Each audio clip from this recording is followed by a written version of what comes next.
G30 SPKI. Siapa yang tidak tahu tentang peristiwa tersebut? Di mana peristiwa tersebut merupakan peristiwa pemberontakan dan penculikan ketujuh jenderal Indonesia. Penculikan tersebut dilakukan oleh pasukan Cakrabirawa. Pasukan tersebut dipimpin oleh Den Aidit dan Kolonel Untung. Pemberontakan tersebut terjadi pada tanggal 30 September sampai dengan 1 Oktober 1965. Target utama mereka adalah Jenderal Abdul Haris Nasution. Namun sang jenderal berhasil meloloskan diri dan digantikan oleh ajudannya yang bernama Tendean. Serta anaknya yang bernama Ade Irma Suryani Nasution tewas tertembak. Lalu target kedua mereka adalah Letnan Jenderal Ahmad Yani. Ahmad Yani tewas di tempat setelah 7 peluru berhasil mengenai tubuhnya. Setelah itu, sasaran selanjutnya adalah Mayor Jenderal Sutoyo. Para pasukan Cakrabirawa memaksa pembantunya untuk menyerahkan kunci dan masuk ke dalam rumah sang jenderal. Lalu target selanjutnya adalah Mayor Jenderal S. Parman.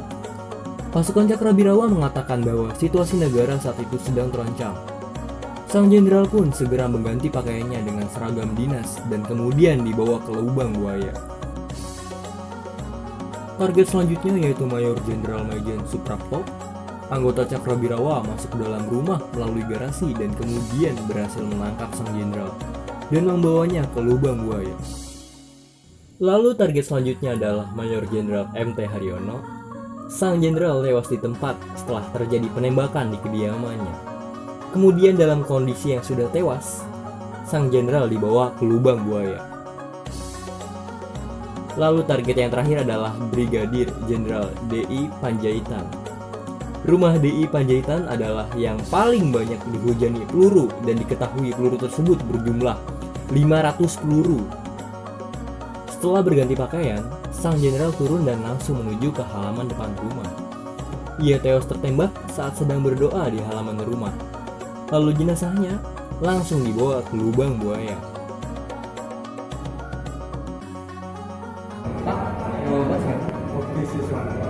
Apa yang Bapak ketahui tentang G30 SPKI? G30 SPKI ini adalah satu peristiwa kelam, sejarah kelam bagi bangsa Indonesia. Di mana dalam peristiwa ini dapat dikatakan sebagai pengkhianatan terhadap ideologi Pancasila yang sudah kita jadikan sebagai panutan dalam kehidupan sehari-hari dalam masyarakat bangsa Indonesia. Ketika Bung Karno merumuskan ideologi Pancasila ini. Kenapa dikatakan sebagai pengkhianatan terhadap ideologi Pancasila? Karena di mana tujuan dari gerakan ini adalah ingin mengganti ideologi Pancasila dengan ideologi komunis. Karena disinyalir di sini dalam dari peristiwa G30 ini adalah PKI. Karena dalam peristiwa ini memakan memakan korban jiwa. Yang dapat dikatakan sebagai korban jiwa ini adalah para putra-putra terbaik bangsa.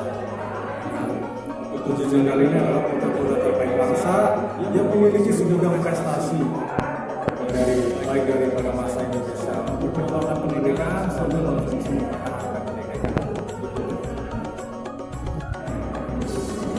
Lalu siapa aja Pak korbannya? mengenai korban peristiwa G30 SPKI ini ada yang disebut tujuh jenderal. Di antaranya ketiga itu ada Ahmad Yani, D.I. Panjaitan, S. Parman, Sutoyo, kemudian Nasution, kemudian ada M.T. Haryono, dan satu lagi ajudan dari Nasution yaitu Pierre Tendean. Nah itu yang menjadi korban dalam peristiwa G30S yang kemudian mereka masukkan jasadnya ke dalam sumur tua di desa Lubang Buaya. Oh itu jadi awalnya desa? Iya, itu nama Lubang Buaya itu adalah nama desa, ya, nama desa. Jadi nama desa itu adalah desa Lubang Buaya. Di dalam desa tersebut ada sumur tua yang sudah kering, nah, diameternya lebarnya kurang lebih 1 meter. Nah, disitulah para jasad-jasad tersebut dimasukkan ke dalam lubang tersebut. Oh ya, kapan sih Pak nih peristiwa ini bisa terjadi? Mungkin lebih tepatnya di hari apa, jam berapa? Seperti namanya, biasanya nama ini beda-beda, tapi yang nama yang lebih terkenal adalah dikenal dengan peristiwa G30S. Padahal peristiwa tersebut terjadi pada 1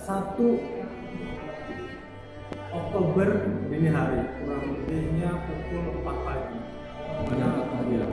Di mana 4 pagi itu menjelang 4 pagi peristiwa tersebut sudah selesai. Nah, akhirnya pada pukul 4 pagi tanggal 1 September dini hari itu terjadi penculikan terhadap jenazah tersebut. Lalu kenapa peristiwa ini bisa terjadi? Apakah ada hal lain yang menyebabkan faktor ini bisa terjadi? Mengenai latar belakang penyebab peristiwa G30S ini bisa terjadi, ini sampai sekarang peristiwa ini masih menjadi polemik ya. Di antaranya pertanyaan ini mengacu kepada siapa dalang dari peristiwa G30S ini. Tapi para peneliti kebanyakan mengatakan dalang dari peristiwa G30S ini adalah murni dari orang-orang PKI. Tentu kalau memang keterlibatan orang-orang PKI di dalam peristiwa ini, berarti dapat kita simpulkan bahwa penyebab dari terjadinya peristiwa ini adalah di mana usaha PKI yang ingin mengubah ideologi bangsa kita menjadi. Bagaimana peristiwa ini bisa terungkap? Tentunya peristiwa ini bisa terungkap ketika itu karena saksi-saksi kita dalam peristiwa G30S ini masih jadi antaranya keluarga korban masih hidup, entah itu anaknya, entah itu istrinya, mereka masih menjadi saksi dalam peristiwa tragedi peristiwa G30S. Sehingga dari saksi-saksi tersebut dapat diwawancarai, dapat diminta keterangan, sehingga kasus peristiwa G30S ini dapat terungkap.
mana markas Cakrabirawa berada?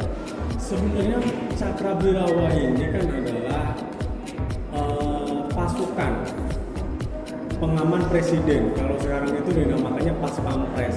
Kalau dulu itu namanya pasukan Cakrabirawa. Nah, Pas Pampres atau Cakrabirawa ini dulu terdiri dari Angkatan Darat, Angkatan Laut, dan Angkatan Udara. Mereka disebut tergabung di dalam suatu pasukan yang dinamakan pasukan Cakrabirawa, di mana pasukan Cakrabirawa ini adalah pasukan khusus pengaman presiden.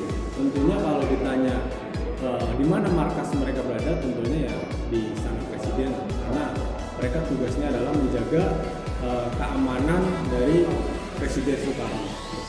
Baik. Lalu kenapa jenazah para jenderal harus diumbun dalam? Karena para pelaku dalam peristiwa G13 ini mereka ingin menghilangkan jejak terhadap jenazah para jenderal tersebut supaya tidak diketahui, sehingga mereka menimbun dan memasukkan jenazah para jenderal ini ke dalam sumur tua, kemudian mereka timbun dengan sampah dan ditanami pohon desa. Jadi kalau ditanya, karena mereka ingin menghilangkan jejak. Iya. Kapan jenazah para jenderal ditemukan dan diangkat? Jenazah para jenderal ini ditemukan 2 hari setelah peristiwa G30 tersebut. Jadi pada tanggal 3 Oktober baru jenazah tersebut ditemukan, dan kondisinya juga sudah sangat memprihatinkan, di mana kulit mereka sudah mulai banyak mengandung cairan, sehingga diperlukan ekstra kesabaran dalam mengevakuasi para jenazah ini, dan mereka tersusun dengan kepala di bawah dan kaki di atas. Jadi jenazah ini baru ditemukan pada tanggal 3 Oktober, ya, selang 2 hari dari peristiwa tersebut. Di mana para jenderal dimakamkan sekarang? Para jenderal dimakamkan di Taman Belakang Pahlawan. Mereka dianugerahi sebagai pahlawan revolusi, dan mereka dinaikkan pangkat di Taman. Siapa yang pertama kali menemukan lokasi sumur tua tersebut? Yang menemukan sumur tua ketika itu adalah saksi, yang ketika itu masih hidup, yaitu polisi. Polisi yang sedang berpatroli kebetulan menemukan pasukan Cakrabirawa sedang melaksanakan aksinya penculikan terhadap jenderal ini. Lalu polisi tersebut ditangkap. Yaitu polisi tersebut bernama Sukitman. Ya, Sukitman ini salah satu saksi yang masih hidup. Dia menyaksikan bagaimana kekejaman penyiksaan terhadap jenderal tersebut. Lalu yang terakhir, Pak, apakah ada pesan-pesan untuk orang yang menyaksikan video ini atau warga negara Indonesia agar peristiwa G30 itu tidak terjadi kembali? Karena peristiwa ini itu sangat merugikan bangsa Indonesia. Baik, pesan saya untuk seluruh masyarakat atau bangsa Indonesia, terutama di kalangan para pelajar yang mungkin masih begitu awam, karena mereka hidup di zaman milenial yang mungkin mereka terlahir di zaman yang jauh dari terjadinya peristiwa G30 tersebut. Itu mereka masih begitu awam. Jadi himbauan saya kepada para pemuda khususnya, bahwasanya kita harus waspada terhadap ideologi atau pengaruh-pengaruh yang menyimpang di lingkungan sekitar kita, termasuk apabila ada orang yang ingin menjerumuskan kita terhadap ideologi baru. Karena ideologi kita harga mati adalah ideologi Pancasila yang sudah dirumuskan oleh Soekarno. Tinggal bagaimana kita menjalankan kehidupan kita yang berdasarkan ideologi Pancasila. Nah, karena apa? Karena jangan sampai ada di pikiran kita ingin mengganti ideologi kita menjadi bangsa yang menggunakan ideologi komunis. Karena kalau kita belajar dari sejarah bahwa ideologi ini sangat berbahaya. Belum berkuasa saja mereka sudah menindas, ya. Bagaimana peristiwa PKI Madiun terjadi ketika itu para kiai, para santri diculik, ya, dibunuh, harta mereka diambil. Kemudian terjadi lagi pemberontakan di 30S pada tahun 1965. Ini membuktikan bahwa ideologi ini sangat berbahaya, ideologi ini sangat keras, ideologi ini sangat ekstrim, ya. Sehingga saya menghimbau kepada para pemuda berhati-hatilah dalam bergaul, jangan sampai terpengaruh terhadap ideologi ini, karena ideologi ini menurut undang-undang sudah dilarang.